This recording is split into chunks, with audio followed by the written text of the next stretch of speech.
BJP నమో అంటున్నారు. నమో అంటే ఏంటంటే నమ్మించి మోసం చేయడం. ఇవాళ నమో అంటే నమ్మించి మోసం చేసిండు నరేంద్ర మోడీ. అందుకే ఇవాళ తెలంగాణ ప్రజలారా ఆలోచన చేయండి. నరేంద్ర మోడీ ఒక మాట చెప్తున్నాడు. ఇవాళ సిద్దిపేటలో అమిత్ షా మాట్లాడిండు. నిన్న నరేంద్ర మోడీ మధ్యప్రదేశ్లో మాట్లాడిండు రిజర్వేషన్లు రద్దు చేస్తామని. ఎందుకు బీజేపీ వాళ్ళు 400 సీట్లు కావాలంటున్నారు? 400 సీట్లు వస్తే పార్లమెంట్లో రెండింతల మెజారిటీ వస్తే కాంగ్రెస్ పార్టీ ఇచ్చిన ఎస్సీ ఎస్టీ రిజర్వేషన్లు, ఓబీసీ మైనారిటీ రిజర్వేషన్లను ఇవాళ రిజర్వేషన్లను రద్దు చేయాలన్న ఆలోచనతోటి ఈరోజు బీజేపీ కుట్ర చేస్తున్నది. అందుకే ఈరోజు ఎక్కడ చూసినా నరేంద్ర మోడీ కాంగ్రెస్ పార్టీ బీసీ జనాభా లెక్కలేస్తామని చెప్పింది. ఎందుకు బీసీ జనాభా లెక్కలేయాలన్నారు? వాళ్ళు ఎంతున్నారో లెక్క కట్టి వాళ్ళకంత రిజర్వేషన్ ఇవ్వాలని, వాళ్ళకు అంతే శాతం నిధులు కేటాయించాలని ఇవాళ బీసీల జనాభా లెక్క పెడతామని కాంగ్రెస్ పార్టీ అన్నది. అందుకే నరేంద్ర మోడీ భయపడిపోయిండు.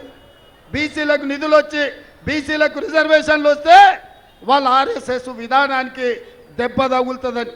మొదటి నుంచి ఆర్ఎస్ఎస్ రిజర్వేషన్ల విధానానికి వ్యతిరేకం. ఆర్ఎస్ఎస్ పెద్దలు చాలా సందర్భాల్లో చెప్పినారు రిజర్వేషన్లు రద్దు చేస్తామని. వాళ్ళ విధానాలలో ఉన్న అన్ని విషయాలను బీజేపీ రద్దు చేసింది.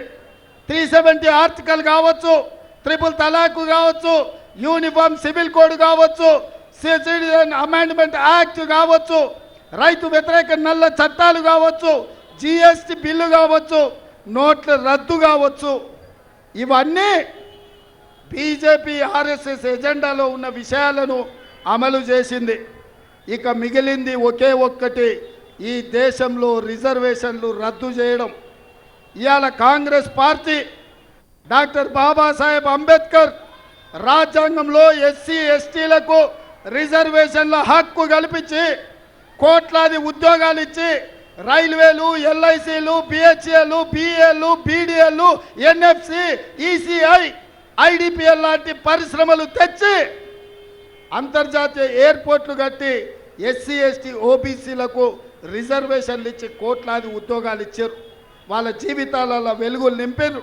ఇవాళ బీసీ జనాభా లెక్కలేసి బీసీ రిజర్వేషన్లు పెంచుతామని కాంగ్రెస్ పార్టీ అంటుంటే మాకు 400 సీట్లు ఇవ్వండి, ఈ దేశంలో రిజర్వేషన్లు రద్దు చేస్తామని బీజేపీ అంటుంది. అందుకే మిత్రులారా మీరు ఆలోచన చేయండి. ఈ దేశంలో చదువుకున్న యువకులు ఉన్నారు, ఐఏఎస్లు ఐపీఎస్లు అయిన బలైన వర్గాలు ఉన్నారు, డాక్టర్లు, లాయర్లు, ఇంజనీర్లుగా ఈ సమాజంలో సైంటిస్టులుగా మీరు ఉన్నారు. ఇవాళ బీజేపీ విధానం మీరు ఆలోచన చేయండి. ఈ ఎన్నికలు కేంద్రంలో ప్రభుత్వం ఏర్పాటు చేయడానికి కాదు, ఈ ఎన్నికలు 70 సంవత్సరాలు అమలు చేసిన రిజర్వేషన్లను రద్దు చేయాలని భారతీయ జనతా పార్టీ కంకణం కట్టుకొని ఈరోజు ఆ ప్రయత్నం చేస్తుంది.